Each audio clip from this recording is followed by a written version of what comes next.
Hello, this is Susan Chastain coming to you from Pearl in the Pines in Flagstaff, Arizona. Today we're going to talk about the dreaded gauge swatch. A lot of you will say, well, I just don't like doing a gauge swatch. It seems like a waste of time. It really isn't. There are so many important reasons to do a gauge swatch. And first, let's talk a little bit about the math.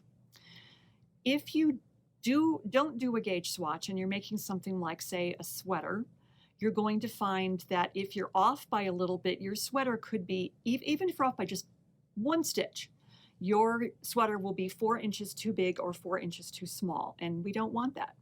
If you're doing an Afghan and you're knitting looser than your pattern calls for, you're going to run out of yarn. So there are really good reasons for doing this gauge swatch. The issue is that a lot of us haven't learned how to do it more efficiently. If you cast on the number of stitches that the pattern calls for and do stockinette, you're going to find that the edges are really going to roll, and it makes it very difficult to measure. And you'll be playing with your measuring tape and not be sure if you should yank on the swatch or yank on the measuring tape. There's a way that we can do this that makes it a lot easier. What you want to do is cast on 4 stitches more than whatever your pattern is calling for. So for example, if your pattern is calling for 20 stitches to 4 inches, cast on 24, row 1, knit the entire row, row 2, knit 2, purl 20, knit 2, and then you're going to keep repeating that, rows 1 and 2. This will give you a stockinette swatch with a very clear garter stitch border. It makes it much easier to visualize what those stitches are that you need to measure, and it means that your piece is going to lay nice and flat. We'll talk more about the measurement math in just a moment, but I also want to talk about the other aspect to doing a gauge swatch, and that has to do with the feel of the fabric. If you get gauge, but the fabric feels kind of dense or too loosey-goosey for you, then you need to change your pattern. You don't have to be married to what the designer asked for. There's always ways that you can adjust it, and if you're not sure how to do that, then call us at Pearl in the Pines or your local yarn shop to get some assistance, because it's better for you to get the actual feel and look that you want at the end. Now we're going to talk about measuring your swatch. Here's my gauge swatch I did with Lamb's Pride Bulky.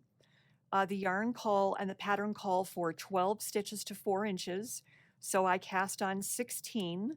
You can see my garter stitch border very easily, and you can also see the outer right edge of the first stitch and the outer left edge of the last stitch. So it makes it really easy for me to measure between here and here to see if I'm actually on gauge.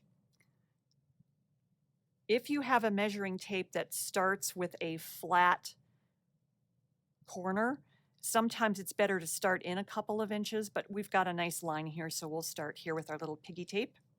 So I'm going to lay the edge of the measuring tape at the left edge of my first stitch, and I go across, and I'm not on gauge. You can see that there's another stitch lying outside my 4-inch measurement.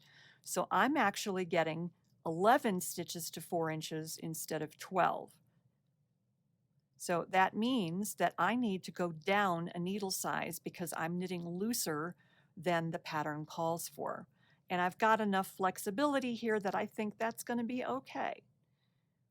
Now, if I laid my measuring tape to the left edge of that first stitch and my number 4 line ended up over here in the garter stitch area, that would mean that I was knitting tighter than the gauge and I would need to go up a needle size.